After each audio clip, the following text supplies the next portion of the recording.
Hey guys, welcome to the Creative Finance Lab with my good friend Joe McCall and my new friend Matt Theriault. But Matt Theriault is not only my new friend; he's been a very long time hero of mine. I'm very lucky to be on the screen with these two gentlemen. Sorry guys, we were late. I had a phone call. I had a wholesaler named Jared Piper out of Phoenix who's been crushing it. Does probably $200,000, $300,000 a month. Every single month in assignment fees by himself with one assistant. Okay. And he's been doing that for a long, long time, does really, really well. But now, he's got all this cash and he calls me up and he says, dude, I'm going to start doing seller financing where I'm going to pay off these homes and then I'm going to turn around and create notes. I'm like, brilliant. I love it. He goes, I don't know how to find those buyers. I don't know how to do anything other than MLS.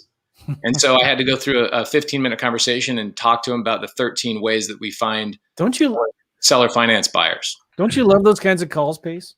Yeah, they're the greatest. It reminds you that even guys that are doing really, really well in wholesale really, they've really focused on that one thing and they're missing the wealth creating tool that is creative finance. And it's so fun. It makes me feel like I know a thing or two,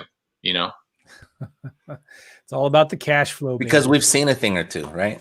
Right. Well, you guys have seen more than I have, but definitely for sure. And so anyway, guys, welcome to the podcast. We are going to be doing this live every Wednesday, 8 a.m. Pacific Standard Time. And what time is it your guys' time? 10 o'clock? 10 o'clock here in St. Louis. 8 in Vegas. Oh, you're in Vegas, Matt? Yeah. Mm-hmm. Full Sorry time? to hear that. Yeah. I've been here about 2 years. Yeah. For some reason, okay. So I when I watch your YouTube videos, there's a river that you constantly are like walking near. Oh, that's actually at my mom's house in Oregon. Okay, makes sense. Because I'm sitting here thinking, oh, that's got to be Midwest somewhere. That's got to be like Pennsylvania or something. And yeah. So I'm thinking you're central. Just a couple times though, but you must have watched those too. Bro, that's so great. We got to hang out when I come up to Vegas. I'm up there probably once every 2 months. I got a little casita right here waiting for you. I love it. And I just bought a house. Mm-hmm. Do you guys know who Jerry Norton is?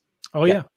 So I just bought Jerry Norton's house on Creative Finance, a big 11,000 square foot home with a 2,500 square foot guest house. So anytime you guys are in Phoenix, you got a whole dedicated house with a 3-car garage all to yourself. What do you do with 11,000 square feet? So here's the thing, like you guys know this, and Matt and Joe, both of you guys' production levels have like elevated tremendously over the last couple of years, which has been fun to watch. And when COVID hit, I was going to and from, or before COVID, I was going to and from my studio where I shared with Brent Daniels, and it was a 30-minute drive there, back, getting set up, saying hi to everybody at the office. It was like an hour and a half or 2 hours of my day was basically driving and all that kind of stuff. So COVID hit, I turned my house into a studio and I quickly realized I need a way bigger space because now I have people coming to my studio and doing my podcast live. And so when Jerry and I went to dinner at Jerry's house a couple of months back and he said, yeah, we're thinking about moving to Puerto Rico. I go, dude, name your price on the house. Let me buy it seller finance. Wow. And so he's giving me basically all his equities, financing it to me because he's only lived in the house for a year. So if he sells it right now and we transfer the deed, he's got this massive tax burden. Yeah. And so what we're going to do is we're going to just do an agreement for sale for a year and then transfer the deed into my name once his 2 years and 1 day is up. And I'm going to turn the whole entire basement, which is about 3,000 square feet, and into like a multiple room studio. That's awesome. So yeah, I know you said this already, Pace, but you're moving into this house. You're going to live in it? Yeah, we're going to live in like one wing of it. And then the rest of it's going to be a working office. And it's going to be a massive studio and a movie room. So like when people come into town, I'll go, hey guys, come, especially like people go to Steve Trang's podcast, I'll go, hey guys, come to Steve's podcast, but afterwards come over to my house and let's record stuff. And what I'm also going to do is I'm going to teach people the social media side of this business and how to get tons of deals through social media. So I'm going to have people come into my house and, work in my basement. I'll have probably an employee that's there full time that just shows people exactly how to do it. And I'm going to do it for free because I think so many people are underutilizing social media, Instagram primarily, to get real estate deals, right? By making a name for yourself. So like Matt Theriault and Joe, how many freaking people have reached out to you over the years through Instagram or YouTube comments and said, hey, will you look at this deal for me? Yeah. Countless times. Oh yeah. And you don't have to be a guru to be a social media influencer either, right? Like you can find private lenders and buyers and sellers on social media. One of the coaches who got me started, Claude Diamond, genius at sales. I mean, he's really, really smart. And he's been using social media, YouTube. I mean, he was doing YouTube channels before anybody practically heard of YouTube videos. And he finds, here's the crazy thing, what he does. Either sometimes he'll make an offer to buy a house. Sometimes he'll offer his services as a consultant to the seller to help them sell their house on a lease option. So, the seller may not like him making all this money. So he says, listen, what if I just teach you how to do a lease option on your house and you just pay me a couple months rent as a consulting fee? And so then he just teaches the seller and gets paid a consultant fee to do that, which is brilliant. But he finds those people just by doing a bunch of videos talking about lease options. It's amazing. It's crazy. Well, I'm sorry, guys. I completely took it off to a left road. Well, here's what's cool, Pace. I love what you're talking about this because I love creative financing. I have bought 2 of my own personal residences using creative financing. Well, actually, I've bought one. One of them I decided not to buy. And so, and I don't know about you, Matt, have you ever used creative financing to live in a house yourself? I haven't found one that I like enough to move into. Okay. Yeah. So here's the thing. The plan, but I just haven't found it. Can I just be a little vulnerable here? You guys won't make fun of me or tease me, bro. we all suck here, man. We're just here to hang out. I say this because I think people can relate to this, right?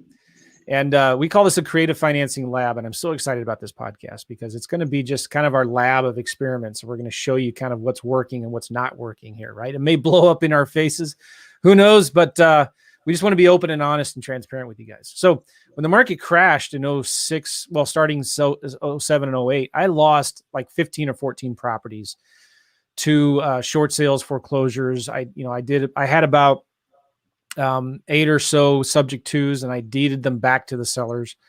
Joe, can I ask you why that is? Is it because you bought them on adjustable rate mortgages and the rates went up and you no longer cash flowed? Is that the main reason why? On some of the houses there was an adjustable rate, but what really killed me was I didn't have enough margin. I did not have enough margin on these deals. I thought I was real aggressive with my ARVs, my estimate value of the house. And I figured houses always appreciate, and I didn't have enough cash flow. I didn't have enough reserves.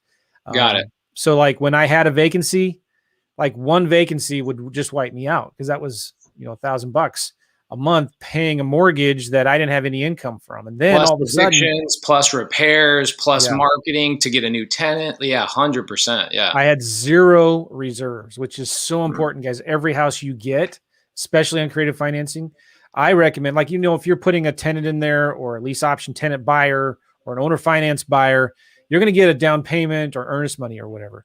You have to save at least half of that in a savings account. My suggestion, at least half of that in a savings account, because you will have vacancies, you will have repairs, emergencies. And I didn't have that. I was just spending that money, right? I was like, oh, great, a payday.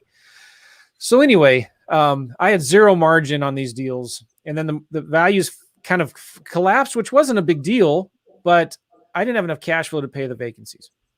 And so I consequently then, I would pay these seller. I never missed a seller's mortgage payment on my subject twos, but I paid their mortgages before I paid my own mortgage on my own personal residence because I did not want to hit that seller with a 30-day late. I tell you what, though, I got a lot of calls on day 29, hour 23, minute 59, like, hey, where's my mortgage payment? I keep on getting the calls from the bank. Yeah. And I would pay it at the last minute, man. I got so frustrated robbing Peter to pay Paul. It was horrible. So anyway, my credit sucked big time, right? And that stuff, those foreclosures and stuff like that stays on your credit for 7 years at least. And some banks, they keep on re-reporting it every month. I don't get it. I don't understand. But like my credit was shot. So fast forward a few years, I'm getting a bunch of write-offs because of my losses. And one of the other benefits of owning the deed to a property, you get to write off some of your losses when the deal goes bad. That's, I guess, one positive, right? But anyway, I started making a lot of money doing wholesaling, doing deals, selling my course and stuff like that. And there was a period of time where I started making a lot of money and I lost all my deductions, and I was hit with this huge $120,000 tax bill.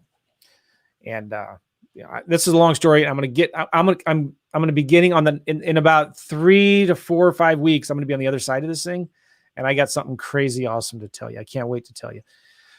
So now all of a sudden I got this tax bill, and I couldn't pay it off right away. So I got hit with a lien, and so now I have a tax lien on my credit, and attached to 1 or 2 rental properties that I still owned, and my credit sucked.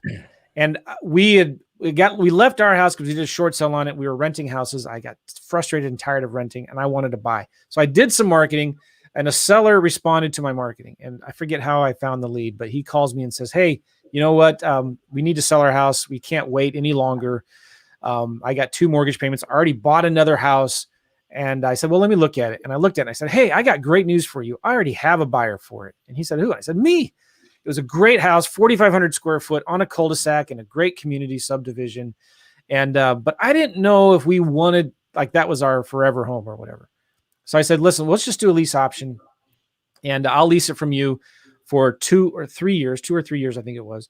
And he said he loved it. He was great. I just took over his mortgage payment, but I did it as a lease option. And so it was great. We lived in that house. Loved it. The problem was it was too close to people. Like, it was a normal subdivision, but we didn't like being that close to people. And we wanted more privacy in our backyard. We wanted to be able to, I was going to say, I got this weird thing. You made it when you can take a leak in your backyard and you're not worried about any neighbors seeing you, right? I mean, that's kind of gross. Sorry I said that. No, it's not, dude. I do it all the time. Okay. So That's real freedom, Joe. That is real freedom right there. Yes. I wanted to take a Joe, leak. I had a just 20-second story. So I had a house, and I get a call from this lady, and she goes, "Hey, I just want to let you know that there's this Hispanic guy that just every morning goes and pees in your backyard. I just want to let you know." And I'm like, "Thank you so much for letting me know. I'll make sure that I keep an eye out for him." Oh, and my wife's like, "Who's the Hispanic guy that's peeing in our backyard?" I go, It's me." Funny. Well, I just always thought, man, you've made it if you can take a leak in your backyard. And no lady can relate to that. So I'm sorry for all the ladies here, but like, I think most guys can relate to that. So fast forward, you're like, your own domain, right? Exactly. This is my place. Like I'm marking my spots. Yeah, exactly.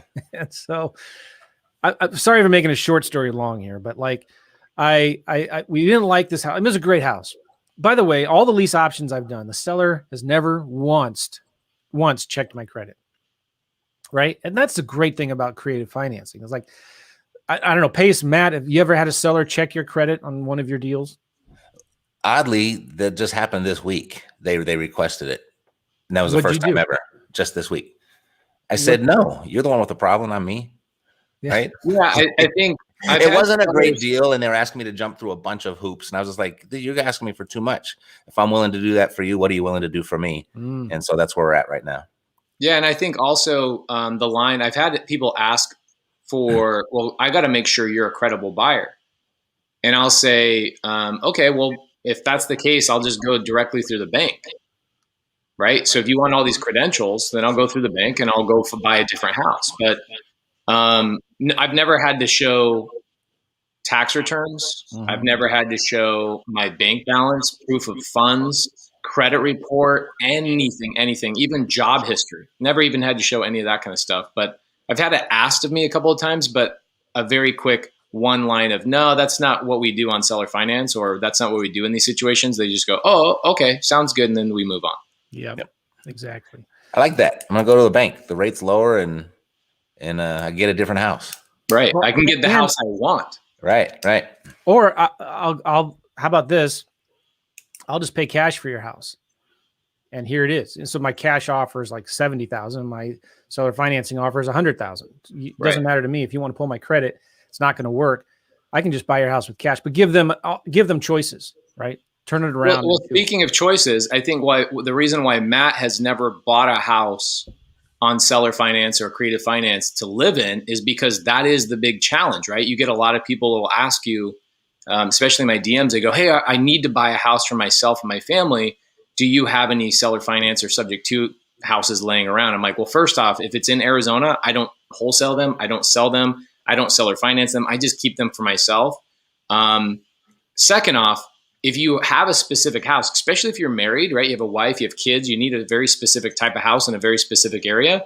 You ain't going to find it with creative finance for living in because you're going to be way too picky. Whereas for me, I just look at it and go, look, is this a good cash flowing property? Can I turn it into a rental? And boom, I'm going to buy that and take that deal down. However, the last 2 houses that I've bought, miraculously very similar to you, Joe, is that they came up and I go, this might not be my forever home, but this is a better home than what I'm currently in. And so I rent my other house out. I move into my sub 2 house. I'm currently in a home I bought sub 2.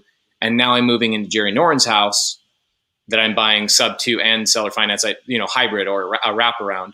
Mm-hmm. And I think I just got lucky, to be honest, because most of the time people are not moving into these homes because, like Matt said, and Matt's fancy. Like, look at his equipment, look at his studio. The dude has class. The dude has style. You're not just going to move in any old house. Right. Yeah. Well, here's the cool thing. So that house we didn't want. And how much money did I put down on that house? 0. I didn't put any money down on this house, right? But I helped the seller, and I got a great deal. I took over his mortgage. No, it didn't have much. I mean, it didn't have a ton of equity, but it was exactly what we wanted. Great school district and plenty of, had a huge finished basement, walkout basement. It was great. And we were like, well, we don't want to buy this. But I was still at a place where I couldn't get a mortgage yet because I still was like, I needed to be 7 years removed from these foreclosures. I'm also self-employed. I'd taken a bunch of write-offs and I had this little tax lien. So we go to Europe for 3 months. We were living in Prague and we lived the lap of luxury. It was amazing for 3 months, just traveling around Europe. And I was still working a couple hours a day from there. We come back. I'm getting my timeline kind of messed up, but now we needed a place, right? And we were living in our camper for about 3 months looking for a place. And really frustrated because we wanted a home in the higher end price range. And when you're self-employed and you're trying to get a jumbo loan, it doesn't matter. You could have cash in the bank to buy the house with cash, but a bank is still not going to lend you money if you don't have the right tax returns, if your credit score is not super stellar. Like, your tax returns need to show enough income, right? But as a self-employed entrepreneur, you're always trying to take as many write-offs as you can. Well, anyway, I still couldn't get the loan that I wanted. And I found this house on, we did a couple things. We pulled a list. We wanted 2 zip codes to live in one of these 2 zip codes in the western suburbs of St. Louis, kind of in the hills. And we sent a letter. I sent a yellow letter from my wife to about 100 different sellers that had at least 3 acres. They owned their house over 10 years. It had at least 3 acres in these 2 zip codes. And we sent them a letter from my wife. And it said, hey, my husband and I are looking for a house that, like yours at 123 Main Street, that we can buy, but we need to rent it for a year or so first. If you're interested, give me a call. Thanks, Victoria. Okay, so it was a handwritten letter from her. I hired a print company to send these for me. And we got 8 or 10 calls from sellers with that, getting that letter. And after looking at each of them, I was like, I didn't like it because the backyard was too sloped, or it was kind of way too far away from the other side of the zip code that we didn't want. Anyway, fast forward, went to Zillow and I found it for sale by owner. And this house, they were asking $850 for it. And in St. Louis, the median home price is $250-ish, right? So this is on the higher end, right? But it was vacant and needed some work. And I was like, we could never get that house. And it's right in the perfect area, 15 minutes from our church. We love this beautiful, if you've ever seen any of my videos that I do when I'm driving around on my Segway, or I know the video. You're floating. Don't say driving around. You're floating on your Segway. Right. And I'm like, how is this guy flying? How is he hovering? Do you ever see the backyard and the waterfall? Yeah, it's killer. I'm going to show you some pictures here in a minute. But anyway, I text the seller. I said, hey, like nice house. Want to know if we can rent it for a year or so first and then buy it. You know what he said? Yeah, sure. Go check it out. Go look at it. He was an absentee owner, lives in Florida. The house is free and clear.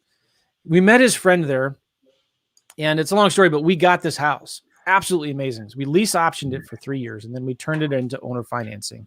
And now we're just refinancing into a traditional mortgage. But this house is incredible. And if it's all right, I can share some pictures. Why are you refinancing it? Is it that it's a lease option, and so he gave you a certain time frame to refi him out? Yeah. So it was originally a lease option. We then restructured it to owner financing. Love it. Okay. And now he has a balloon on the deal, or what? I'm sorry? Does he have a balloon? Yeah, there is. Okay. It's way down the road. I just want to refinance it now into a traditional 30-year mortgage. But here's the problem. So we finally got removed from this 7-year thing. So now my credit score is really good, but I got this little tax thing I'm taking care of. That's going to be done in a month. And I'm going to share more of that later because it's an amazing, crazy story. And it's really humbling, right? But now we're at this place. So we've been here now 5 or 6 years. And I'm going to share my screen and to show you some cool things about this property. Some of you guys have seen this, some of you haven't. But this is, again, why I love this business so much. All right, you see my screen there? This is just the other day, friends of ours posted a little prank. They put a toilet on top of our waterfall. Do you see that? I love it. But this is our front yard, okay? And completely private. You can't see anybody. This is our backyard. This was just this spring. Wow. This is St. Louis, Missouri. What? How cool is that? It's Looks huge. just like Vegas, right, Matt? Yeah, just like Vegas. I can take a leak in my backyard without anybody seeing me. So anyway, I got golf course. We'll have to talk golf pretty soon here one of these days. Anyway, let me stop my screen share. Oh, is that better? There we go. That's why I love creative financing, because guys, a lot of you listening to this, you're in this place where you're an entrepreneur, you're working for yourself. Even if you had the money, you couldn't get a mortgage if you wanted, because you don't have enough income on your tax returns. Maybe you're trying to get a jumbo loan and you feel like you're stuck and you're frustrated and you'd want to just find a nice house. You can definitely find a great property for you and your family to live in. I have story after story, Pace, Matt, of students. The wife's a teacher. He's an investor. He just wholesales. He's making 20, 30 grand a month, but he can't get a mortgage. And especially in these certain neighborhoods. And he finds a motivated, so I'm thinking of one guy in particular. His name was Charles in Alabama. Finds this seller. She's elderly, just wants to downsize, right? But she can't make two mortgage payments. She already bought another place that she's moved into. And so she wanted full price for the house. She was stuck on her price, right? Because this was her investment. He said, all right, I'll give you that price if you give me $1,000 rent credit every month for 5 years. Right. So this is a great thing about creative financing. You can give the seller the price they want if they give you the terms that you want. It's either price or terms. So he said, I'll give you the price that you want if you give me $1,000 a month rent credit. So for 5 years, he's getting $1,000 a month. That's $12,000 a year in equity buildup, right? Over 5 years, that's $60,000 on this property. And so he's able to now move into this house, pretty much basically take over the mortgage, but he's doing a lease option instead. And he's going to have 60 grand in equity by the time he can buy it. And then he can choose if to buy it or not. He doesn't have to if he doesn't want to. And if just basic appreciation, you look at the numbers, he's going to have over $140,000 just built up equity in this house at the end of 5 years, where he can choose to buy it if he wants, right? And so he helped the seller get rid of a problem property she couldn't make payments on. And he helped his wife, who wanted to be in this great, beautiful neighborhood that he never thought he could live in. And it's just a wonderful thing, right? I love it. We've got some questions in the side chat, guys. You know how we do on our lives. You guys know I love high activity in the side chat. So give us some questions. I've got 3 or 4 that I think are amazing, amazing questions that I'm going to have these two gentlemen answer. Trevor Mock from carrot.com is in the house. Love Trevor. He's amazing. Amazing guy. So Matt Smith, we're going to start off with your question first. I don't know the answer to this for Matt and Joe, but I know my answer. Okay. So Matt Smith asked, what lists are you hitting for creative finance? The answer is none. I'm not hitting any list for creative finance specifically when I'm doing my direct to seller marketing. And the reason being is because I'm just looking for a motivated seller. Okay. So we use the same list. The difference is if I get 50 leads in wholesale, a cash deal, typically 50 leads, my team can convert one contract out of 50 leads from cold call, texting, et cetera. Okay. About 50 leads, one contract. Now, when I implement sub 2, seller finance, lease options, those types of things, now, not only am I going to get that one contract out of those 50 that's a cash deal, I'm typically going to get another contract, maybe even 2 out of the same leads, just converting them to creative finance. So I'm using the same list. I'm just utilizing every tool I can to the leads that I'm already generating. So a lot of people ask, are you specifically going after creative finance leads? I think the only places that I could say would crush for creative finance are really small lists. Okay, so number one, expired listings for sub 2 and seller finance opportunities. Expired listings, great list, right? For sale by owner, really good list. Obviously, Joe just got his freaking St. Louis mega mansion that he flies around on his Segway. He got that on a FSBO, for sale by owner. But for us, we just standardize our marketing to look for motivated sellers. So that could be absentee owners, high equity. Low equity is a really good one too, specific to creative finance, very low equity. So we'll actually look for people that have bought their home in the last 2 years. But typically there's no pain there. And so we'll stack those people with other painful lists, right? Foreclosure, et cetera. So again, overall, we're not going after creative finance. We're going after everything. And that's the power of what we're talking about here, is that we and other creative finance investors are all marketing for the same sellers as you knucklehead wholesalers are, but we're converting at a 2 or 3x factor because we're utilizing all the tools to solve those sellers' problems. Matt and Joe, do you guys have any other parts to that on the direct to seller model? Because I think we can all go to realtors, we can all go to wholesalers and say, give us your dead leads. We can go to probate attorneys and work that free world. But when we're spending money on marketing, pulling lists, cold calling, texting, RVMs, direct mail, all that kind of stuff, is there anything, if you're like, actually not if, does your business currently go after only creative finance in your marketing? I'm glad Matt, you go first. Yeah, I'm glad you asked that question because it's a common question. What list do you pull, right? What do you do for the big deals? What do you do for fix and flips? What do you do that? And I'm glad you answered that the way that you answered it, Pace, because that's the same answer I always give. And I always feel like I'm kind of cheating. Like I'm wondering what the other guys say, because I just look for motivation, right? Because the foundation of every deal lies within the seller's motivation to sell. If there's no motivation, there's not going to be a deal. And I think maybe the better question is how do you present creative offers to the list that you already are working, right? And so the approach that we have, and I would love to hear this from you as well, Pace. I know all about Joe, so I know all of Joe's tricks. No, you don't. You taught me everything I know, but you didn't teach you everything you know. Got it. But I think when you're talking to sellers, like we're here on a Wednesday morning talking about creative financing. Sellers aren't doing this right now, right? They don't know what creative financing is. They don't know what subject to is. They don't know what seller carryback is. And I think a big mistake people will make is like they're looking for that right list to where they can say subject to, and the seller's going to say yes, right? Yeah. So that's just not, it's not going to happen. That's not the seller's language. The seller speaks price. That's all that they know. So I always go for the price first. I'd always rather have a deep equity position. And if I can't reach an agreement there, then I can start saying, well, the market might allow me to give you a little bit more if you could take some now and wait for the rest later. How much do you need right now? And so I'm still talking price, even though I just proposed a creative offer, right? And so that gets them kind of going. But if I say, oh, I could take over the payment subject too, and then we could put it in a trust, and then we could carry it back, and then I give you a balloon payment in 5 years, and blah, blah, blah. They're just going to confuse the seller, and they're going to explode, and they're going to go away. A confused mind always says no. Yes, exactly. If they don't understand it, they're not going for it. So just kind of think, like, work the same list you're already working. Don't change anything about that. Go for price first, and then just kind of, practice presenting price in a creative way. Like, I could give you a higher price. The market might allow it if you could take some now and the rest later. How much do you need right now? And you're still talking price, but now it's a really good segue. And that's how I get all of my creative finance deals if I can't get the equity position first.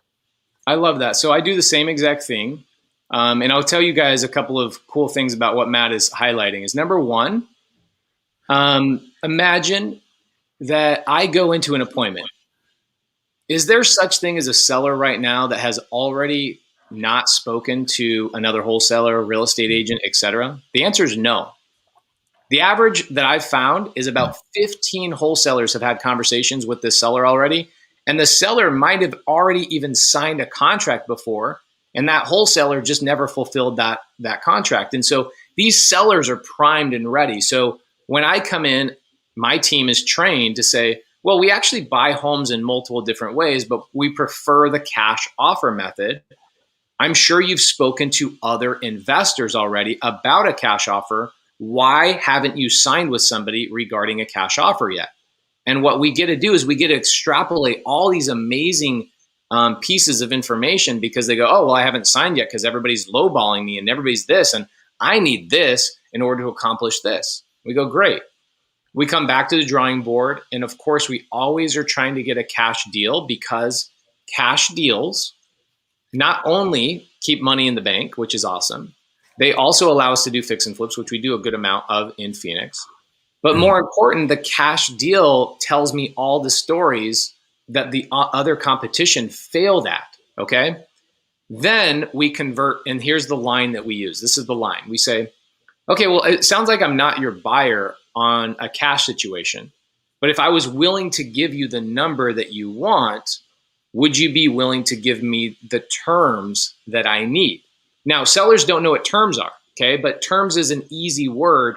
It's not like I'm saying supercalifragilisticexpialidocious. I'm just saying a very short word. And more likely than not, the seller will say, well, what does terms mean? Okay. And what I will do is I will then tell a story that a third grader can understand.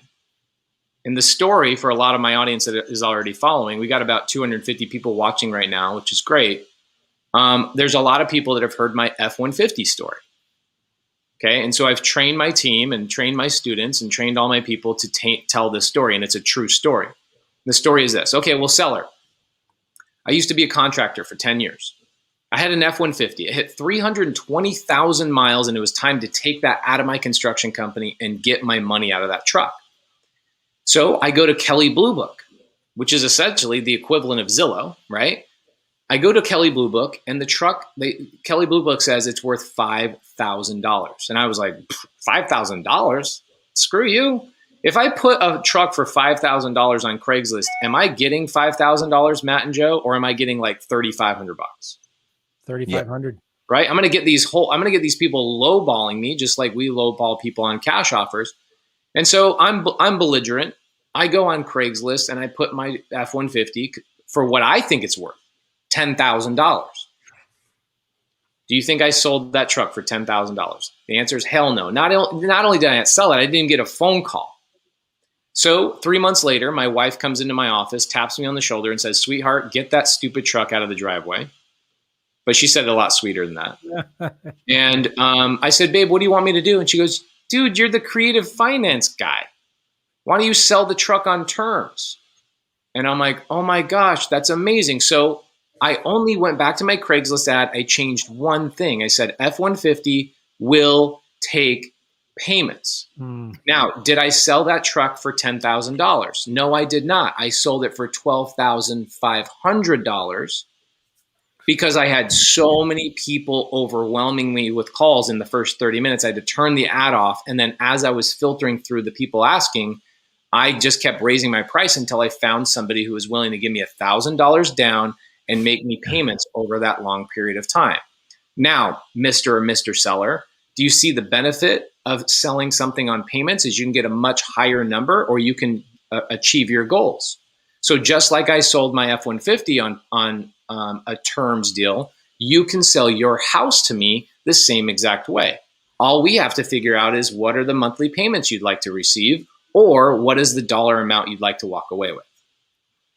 And nowhere in there did I say creative finance, no indeed of trust, wraparound, sub-2, novation agreement, or any of that stuff. We just keep it basic, right? We keep it third grade level, and everybody can resonate with the F-150 stories. Even look at Zach Hamilton. He says, oh, Papa Pace with the F-150 story. It's a great comparison still. He's heard it 100 times.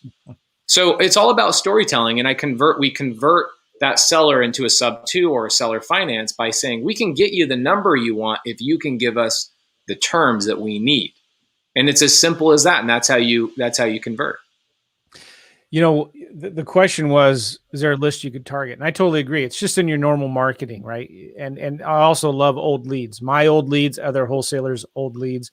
But I have found sending letters and emails to the realtors and the owners of older listings, right? Can I share my screen again? Would that be all right with you guys? Yeah. All right. You see, this isn't here. I'm in Redfin, and I'm in St. Louis, and I just look for houses between 100 grand and 400 grand. I like the median priced homes, right? 100 to 400. And I go to more filters, and I say here, I want houses only, and time on Redfin. I love this. More than 60 days. You can't do this on Zillow. And I say, I want all the properties that have been on the MLS or on Redfin for more than 60 days. And I scroll down, and I also say built before 2015, because there's going to be a lot of new construction homes if you don't do that. So I say before 2015, apply filters. And the market is hot in St. Louis, just like it is everywhere else. But if it's so hot, why are there 318 homes on the market over 60 days that haven't sold yet? I thought all you had to do was stick a sign in the yard and you'd get multiple offers above asking price. Now, St. Louis maybe isn't as hot as Vegas or Phoenix, but it's still a really, really hot market right now. The problem is these houses are overpriced. It's simple. Even in a hot market, if a house is overpriced, it's not going to sell. So you can take this list, Redfin, and go right down, and you can download all of them into a spreadsheet. And this is something maybe we'll show you all later. But you can download all of those properties into a spreadsheet, and you can upload them to PropStream and get all of the owner's information. And you can get the realtor's name and email address. So this is something that I've done many times, and it works real well. I send this ugly typed letter through Click-to-Mail or FreedomSoft, and I send a letter like this to the owners of the property. And it just says, it comes from my company to the seller. Hey, I'm sending this time-sensitive letter to inform you that we would like to buy your house at address for possibly full price, but we would like to rent it out for a year or so first. We're a group of local investors that look for nice houses to rent in nice areas such as yours. We'll take the house as is, be responsible for all the normal day-to-day maintenance and repairs, and give you an offer to buy your house for a fair price on a future date of your choosing. I even spelled choosing wrong. We don't charge any fees or commissions. We're just looking for some nicer investment properties in the area. I'm sure you have questions. If you're interested, please call me. And then, by the way, I say, if your house is listed with a realtor, please disregard this letter or give it to them. That kind of covers your working with realtors issues, right? This letter works great. I've gotten anywhere from a 2 to 5% response rate with these letters. The other thing is I can go into these properties, and I've sent emails to the realtors. And if you go in here, you're not going to get the contact information on the realtor. You can see right here, it's Shauna, but you can Google them and find the realtor, the email, or you can go to PropStream and get it from PropStream. But this is what I'll send to the realtors. And I'm using a tool called GMass to do this, where I just say, hey, listen, I saw your property at Benton Street in Granite City. Looks like a nice house. I'm surprised it hasn't sold yet. But what if I could get the price that the seller is asking for? They wouldn't consider something like seller financing or lease purchase, would they? And that's it. I just send a simple email like that to the realtors. And you'll be shocked how many realtors will reply back. I don't know, maybe send an offer. They might consider it. I'll let them know. What are you thinking? It works really, really well. Now, in that situation, you're going to have to deal with the realtor, which presents its own challenges, but you can still do deals this way by contacting the listing agents and or contacting the sellers directly. Ninja tip. Love that. I have a great question for you guys. Yeah. Man, there's such great questions. Matt Smith, love the comment. Taylor Evans, love this deal.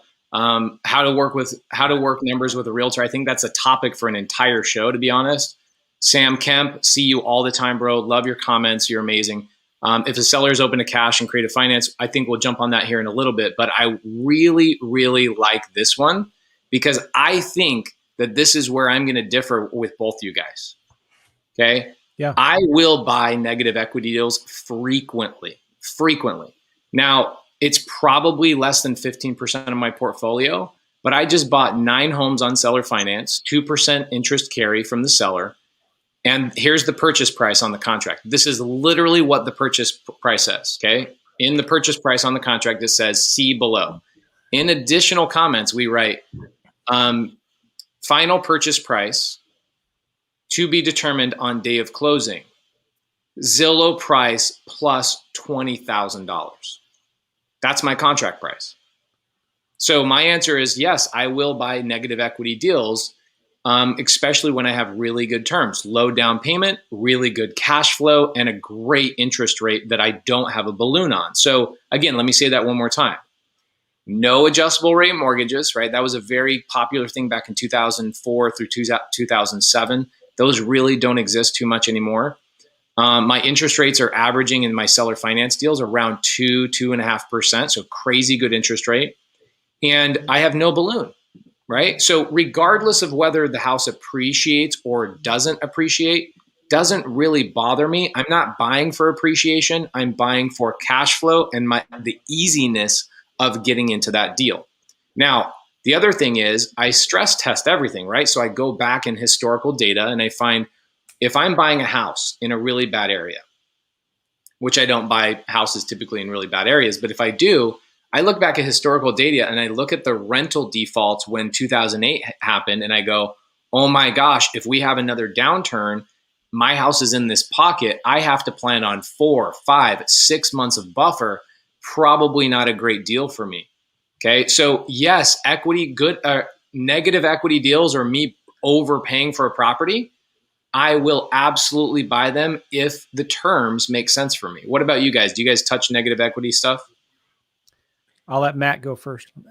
Yeah, I mean, the big thing with everything you just said, Pace, is will it cash flow, right? I don't really care about equity too much. There's plenty of properties I've even overpaid for that had equity, and I still overpaid for them because they were good cash flowing numbers. And so there was one question here is like, how do you calculate what to offer on a creative financing deal?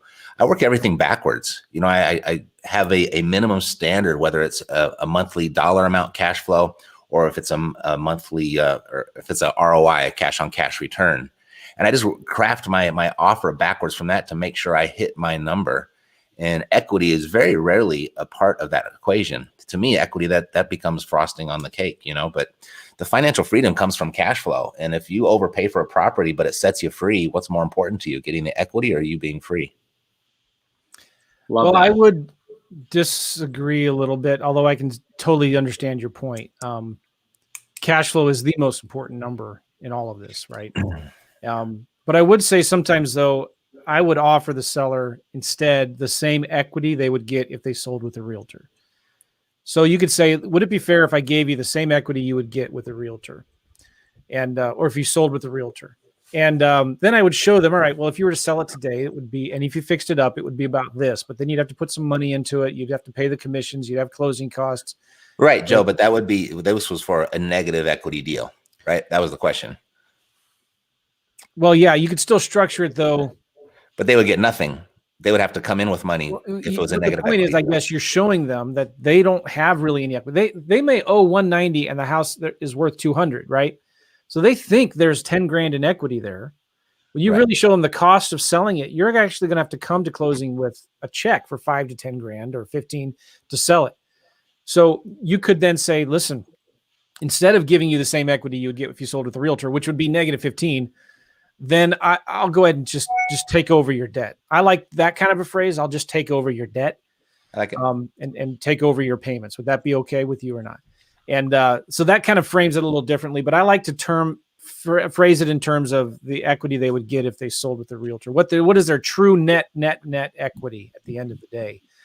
But I got so burnt by my subject twos back in the last crash. I personally, I want to see cash flow and equity. That's where I'm. If you were going to do those deals again, Joe, like today, what would you have done differently? I would have had bigger cash flow. Number one, because on all of them, I had only $100, $150 a month in cash flow. And number two, I didn't save anything. I didn't have any reserves, right? So I would have done it differently. Number one, I would have wanted at least another 100 or 200 a month in cash flow.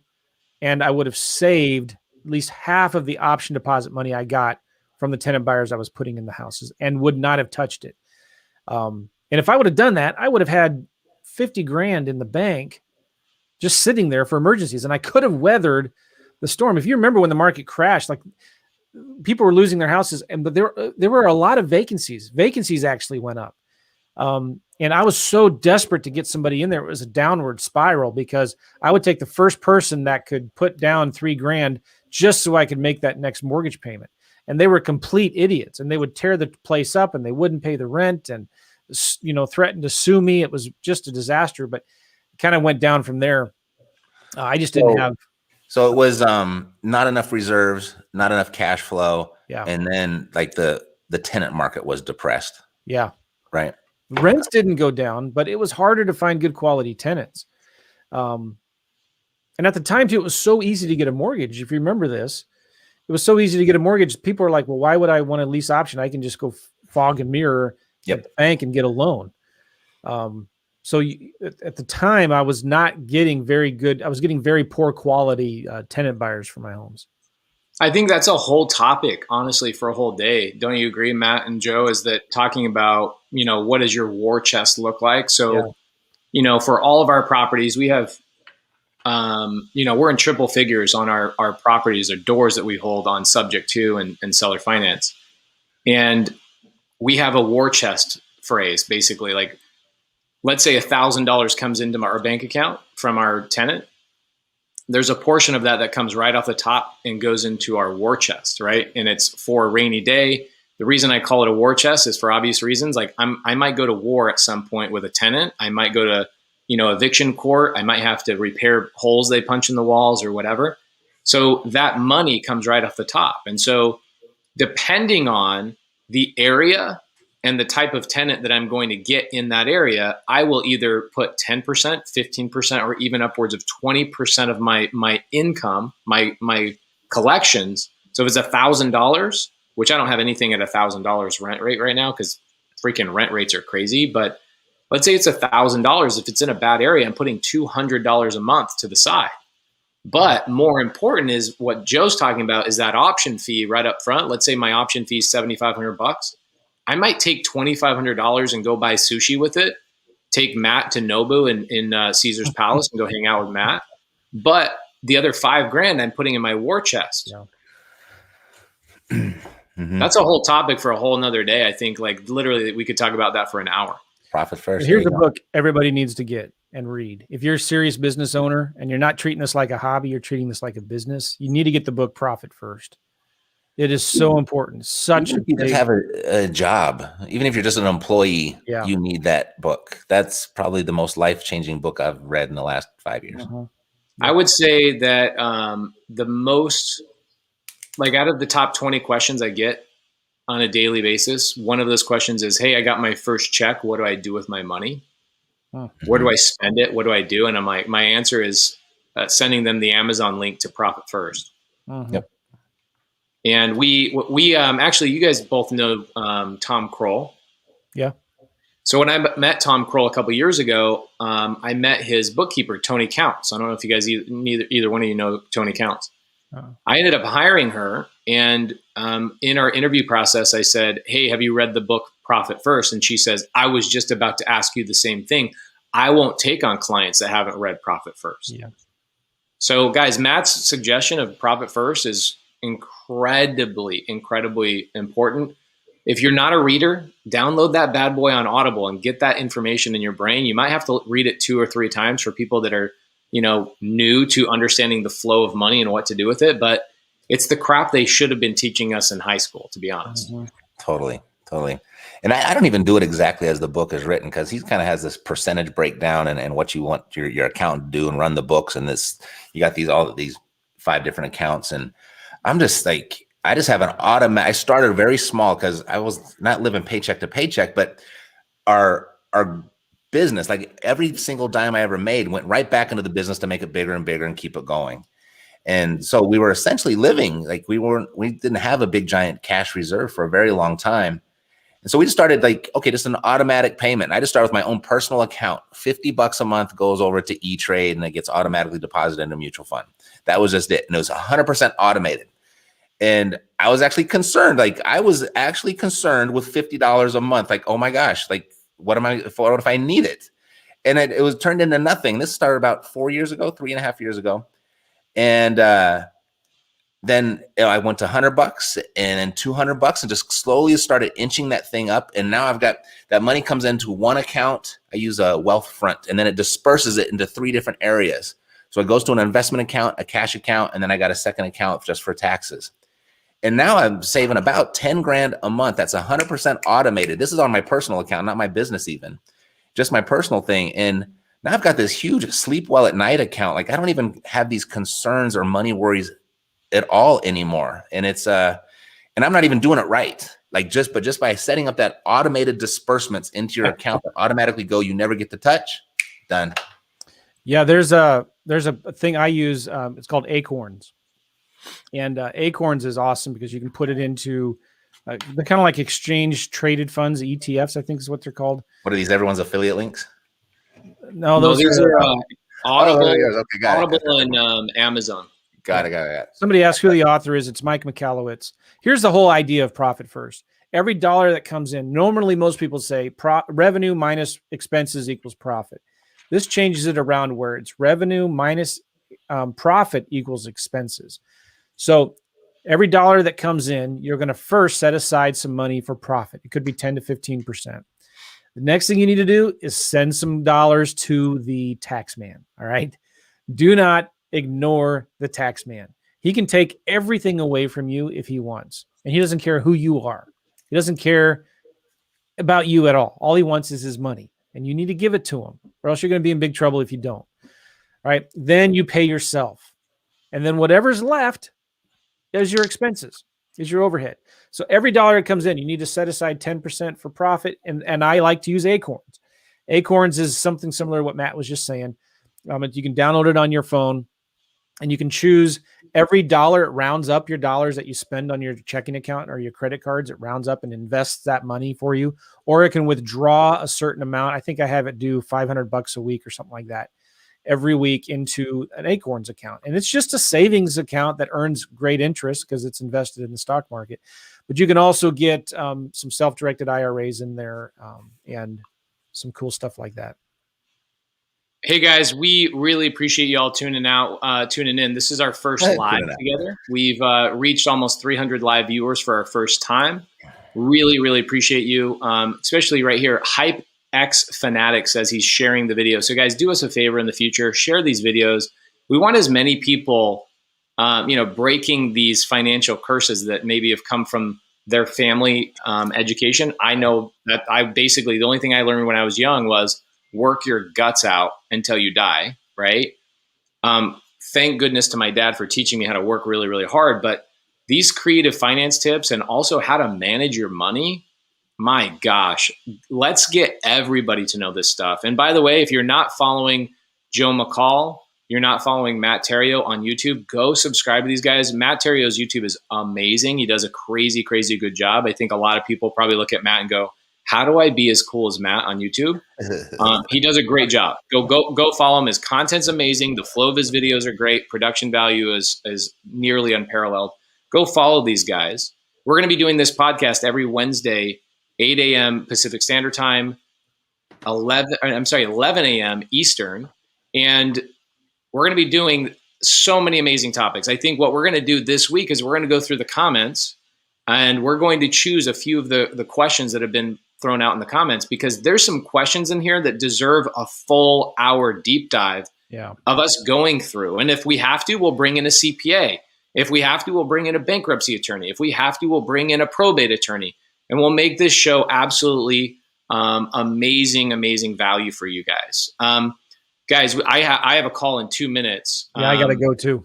So before we leave, I'm going to shut up, and I want you guys to tell everybody where else they can find you, and what else are you doing live this week that people can tune in and watch you guys on. Go ahead, Joe. For me, I'm typing this in. I can't spell. Oh, boom. How I love these banners there. Does that show profit? Yeah, partnerwithjoe.net. Yeah, cool. All right. So that's my new shtick right now, man. I'm so excited about this. I have a software that I just created that helps you create offers and gives you these beautiful reports that you can send to the sellers. You can get it for free at partnerwithjoe.net. And I have a little program in there that I sell for $7, where I'm going to put you through a 30-day course on how to get your first check. It's just a gift really for me, but I have some really awesome, amazing things in there for you. Go check it out, partnerwithjoe.net.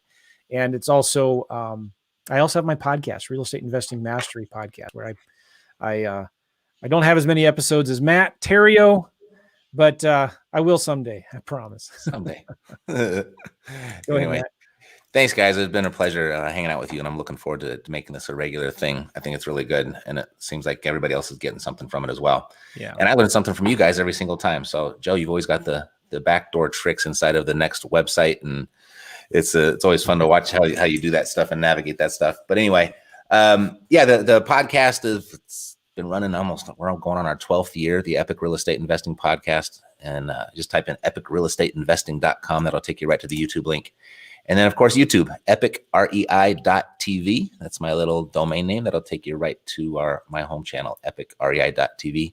And looking forward to this. See you guys next week. It's been Thank great. you, guys. We'll see you next week. Yeah. Take care.